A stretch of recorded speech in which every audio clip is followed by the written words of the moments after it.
Why did Michael Jackson love playing Call of Duty? Because he could talk to 12-year-old boys online and use his Predator missile on them. For legal reasons, that's a joke.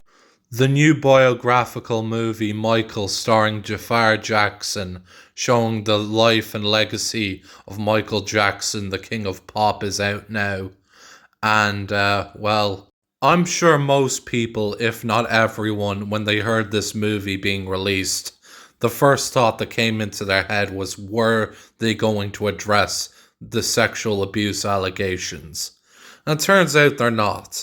It turns out they did film some scenes exploring the 1993 scandal in particular, but I guess the Jackson family held them by the balls, like Michael liked to hold his own balls in his hand.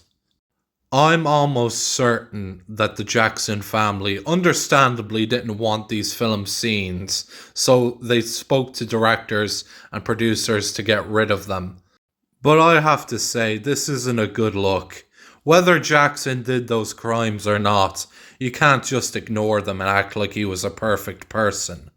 I mean, that's like making a film about George Washington, which, by the way, they are going to do, and it's going to be released later on this year, and not mention the slaves, or that he was known to the Native Americans as the town destroyer. He inherited slaves from his father when he was 11 years old, for God's sake. Obviously, George Washington and the Founding Fathers in general did a lot of good things, but they weren't these perfect heroes a lot of people like to make them out as. Like it says on the title of this video, I'm not going to watch the biographic Pick Michael, but I read the plot summary on Wikipedia, and it doesn't mention the fucked up shit Michael did in his later years.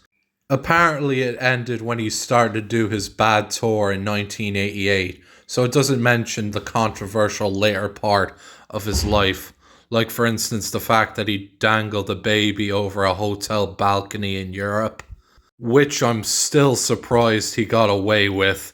I mean, people give R. Kelly shit for peeing on an underage girl, but this MFer literally dangled an infant over a balcony and didn't face any charges. Say what you want about Baz Luhrmann's Elvis, but at least they acknowledged that he had an inappropriate relationship with Priscilla when she was a teenager, and he was well into his 20s. Hell, they literally made a movie about Priscilla, Elvis's teenage love interest, and showed the darker side to him. I don't know why it can't show the darker side to Michael. In fact, just like Michael Jackson, the man himself, they seem to keep brightening up his story to make seem like he's just this wonderful guy.